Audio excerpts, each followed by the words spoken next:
0 to 60 in 32 seconds. Floors rusting through in 2 years. Swing axle suspensions that cause deadly spinouts. The 1960s produced some of the worst cars ever made.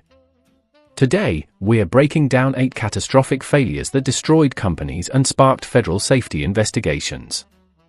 Let's get into it. 1960–1967 Renault Dauphine. The Renault Dauphine featured an 845 cubic centimeters inline-four engine producing just 32 horsepower. It measured 155 in long with an 89 in wheelbase and weighed approximately 1,400 pounds. Why it was terrible? The performance was abysmal. Road and track recorded 0 to 60 in 32 seconds. This made merging onto American highways genuinely dangerous. But the catastrophic issue was rust.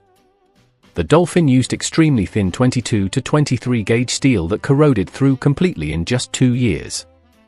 Floors, fenders, and doors simply dissolved. Many cars became structurally unsound before they were paid off. The handling was dangerous. With 61% of weight over the rear wheels and swing axle suspension, the car exhibited severe oversteer. Renault specified unusual tire pressures, 15 psi front, 23 psi rear to combat this. 1963–1976 Hillman Imp. The Hillman Imp featured an 875 cubic centimeters all-aluminum overhead cam engine producing 37 horsepower. It measured approximately 144 in long with independent suspension at all 4 corners and a rear engine layout. Why it was terrible? The Imp was rushed into production at a brand new facility in Scotland before development was complete. Water pumps failed constantly. The cooling system couldn't prevent the rear-mounted engine from overheating. Gearboxes broke regularly. Water leaked into the cabin through poor seals. Early models had defective automatic chokes, pneumatic throttle linkages that failed, and front kingpins with plastic bearings that wore out quickly. Rust was everywhere. The double-skin bodywork corroded along the front boot lid edge, door bottoms, and sills. Since the Recapio Creative. Daily YouTube recaps in your inbox. Stop listening for hours. Start reading in minutes.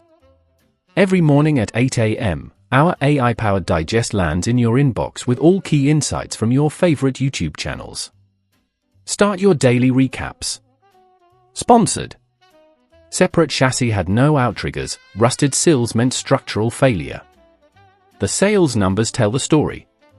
First-year sales reached 33,000 units in 1963, climbed to 50,100 in 1964, then dropped to 42,663 as reliability problems became widely known. 1960–1963 Chevrolet Corvair. Corvair measured approximately 180 in long with a 108 in wheelbase. It featured an air-cooled flat-six engine of 140 cubic in producing 80 horsepower in base form, later expanded to 145 cub-in. Why it was terrible? The first-generation Corvair had a swing axle rear suspension with 60 to 63% of the car's weight over the rear wheels. GM deleted the front anti-roll bar to save costs. This combination created severe oversteer tendencies. The tire pressure requirements were critical. 15 psi front, 26 psi rear. This was foreign to American drivers accustomed to equal pressures. Gas station attendants routinely ignored these specs and filled all tires equally, making the handling problems exponentially worse. When driven hard or in emergency situations, the rear end could tuck under, causing the car to spin violently out of control. This wasn't theoretical. It happened regularly. 1961–1968 Amphia. Why it was terrible? The Amphia was neither a good car nor a good boat. It was comprehensively bad at both functions. On land, the 43 horsepower struggled to move over 2,400 pounds. A 0 to 60 took over 21 seconds. Narrow tires and nearly 10 in of ground clearance resulted in terrible handling. The car felt top-heavy and unstable in corners. On water, it was worse. The Amphia wasn't particularly watertight. Its flotation depended entirely on whether the bilge pump could keep up with water leakage. If the pump failed or couldn't keep pace, the Ampfer would sink. Time magazine called it a vehicle that promised to revolutionize drowning. Maintenance was absurd. After each water outing, owners had to grease 13 different points, one requiring removal of the rear seat. Parts availability was poor. Finding mechanics who understood amphibious vehicles was nearly impossible. The doors leaked. Seals failed regularly. Rust was inevitable given constant water exposure. The electrical system was vulnerable to moisture damage. 1965–1967 AMC Rambler Marlin. Why it was terrible? The fundamental problem was platform selection. AMC built the Marlin on the mid-sized Rambler Classic chassis designed for family sedans. The fastback roof design sat atop a body that was simply too large. The proportions looked awkward and wrong. Performance was mediocre despite decent engine options. The handling didn't match the car's sporty pretensions. The weight and awkward dynamics undermined any performance potential. The styling was universally criticized. While competitors like the Mustang and Barracuda had sleek, purposeful lines, the Marlin looked bulbous and ungainly. It appeared to be exactly what it was, a family sedan with a fastback roof grafted on. Sales collapsed. AMC sold 10,327 Marlins in 1965. Numbers dropped to 4,547 in 1966 and fell to just 2,500 in 1967, the car's final year on the classic platform. 1964–1967 Vauxhall Victor FC. Why it was terrible? The Victor FC suffered from rust problems so severe they earned Vauxhall a reputation for corrosion that lasted decades. The inner and outer front wings rusted away with alarming speed. Door seals leaked, allowing water to enter and accelerate body rot.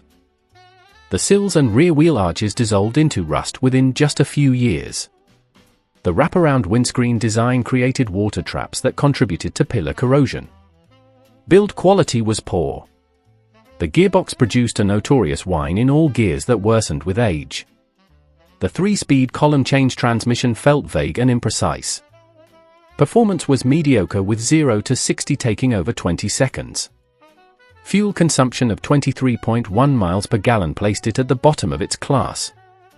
The Victor FC was marketed as having 101 improvements over the previous model. Instead, it represented a massive step backward in quality and durability. 1962–1970 Triumph Spitfire 1 Malawian Quachar through 3. Why it was terrible? The biggest problem was the rear suspension. Early Spitfires used swing axles with a transverse leaf spring carried over from the Herald to save money. This created dangerous handling characteristics. Going into a corner too fast could result in sudden extreme positive camber call jacking, leading to violent spins. The inner wheel could tuck under and the car would spin without warning. This wasn't just inconvenient, it was genuinely dangerous. Engine problems plagued early models. Crankshaft thrust washers wore out, causing excessive fore and aft movement of the crankshaft. If not caught early, this could terminally damage the crankshaft and block. The 1,147 cubic centimeters and 1,296 cubic centimeters engines were particularly prone to this failure. Rust appeared quickly. Front valances rotted fast. Sills, which provided crucial structural support since the separate chassis had no outriggers, rusted through.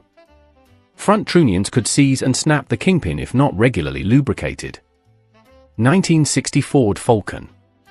Why it was terrible? Ford's obsession with fuel economy created the real problem.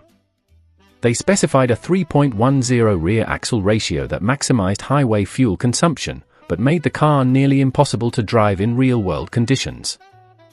The gap between second and third gear in the 3-speed manual transmission was so wide that passing from 50 miles per hour became genuinely frustrating. In second gear, the engine ran out of breath. In third gear at that speed, it had no torque. Motor Life magazine recorded 0 to 60 in 17.3 seconds, noting that real-world performance felt even slower due to gearing problems. The steering required 4.6 turns lock-to-lock, making it slow and ponderous. The ride was firm and shook badly on rough surfaces. Interior materials were cheap and utilitarian, even by 1960s economy car standards. The Falcon's brakes were adequate, and cornering was acceptable. But these positives couldn't overcome the anemic performance and poor gearing.